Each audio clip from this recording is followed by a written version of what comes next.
The legendary star is celebrating the recent release of her new memoir, My Name is Barbra.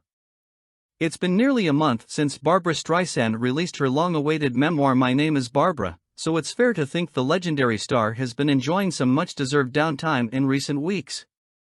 It's a surprise then, when during a recent phone call with People, she quickly reveals that hasn't been the case. "I'm kind of overwhelmed," she says, moments after putting in an ask with Renata, her longtime assistant, for some soup. "Just the demands of having to speak about what I've done for over 10 years. I'm sort of sick of myself, to tell you the truth." Luckily for Streisand, 81, her fans are on a different page.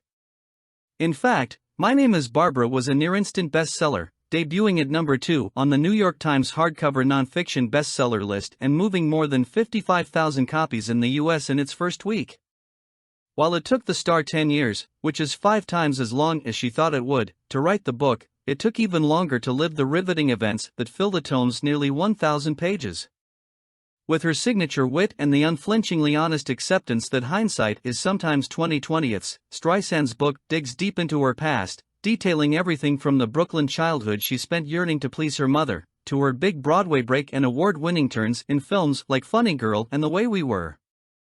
There's also, of course, musings on her personal life, including high-profile romances and dalliances with stars like Marlon Brando, ex-husband Elliot Gould, with whom she shares son Jason Gould, 56, and former Canadian Prime Minister Pierre Trudeau, which all eventually paved the way for her to find everlasting love with James Brolin, her husband of 25 years. Considering all of the legendary celebrities with whom she's crossed paths, has Streisand heard from any of them following the book's publication? "Well, one person," she says. "But I can't tell you his name." "Okay. Well, was he happy with what she wrote?" "Oh yeah," Streisand says. "If you write the truth, what would they be saying to you?" "Well, you shouldn't have said that?" "I said, but it was the truth. And I probably made you look better than you were, picking out your positive aspects rather than something you said or did that was kind of cruel or hurtful." Do you know what I mean? For Streisand, diving deep on matters of the heart wasn't an easy decision. In fact, it was hardly a decision at all, as the EGOT winner says she had to be convinced to include any talk of romance at all. "I didn't even want to talk about any relationships," she says. "My editor said to me, 'You cannot do this. People want to know certain things about your life that are personal.' And I said, 'Well, okay, I will, but I can't talk about it in an interview past anything I put in my book.'"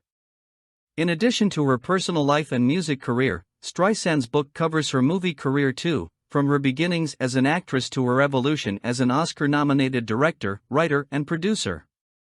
It also chronicles the heartbreak she felt in trying, and failing, to get a number of additional movies made, from The Normal Heart and Gypsy to a sequel for The Way We Were.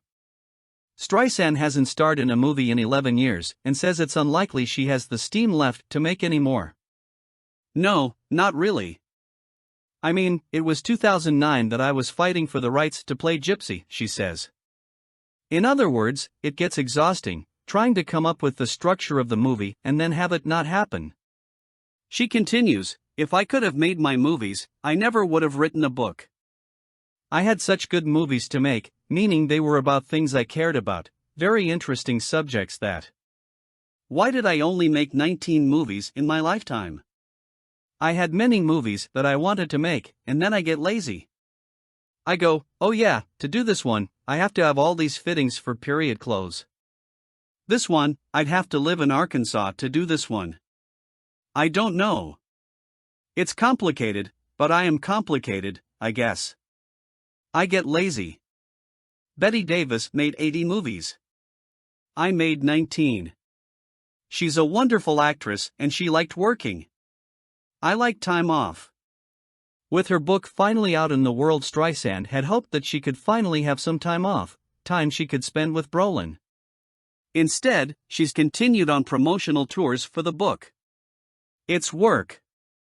For some reason, I thought, I'll finish the book and then I'll get in the car with my husband, we'll just travel somewhere, anywhere," she says. Well, little did I know, it's not over with. You've got to talk about it, I guess. But talking about it means she'll reach more readers, and in reaching more readers, she'll be able to accomplish what she set out to accomplish in the first place, telling her own story, on her own terms.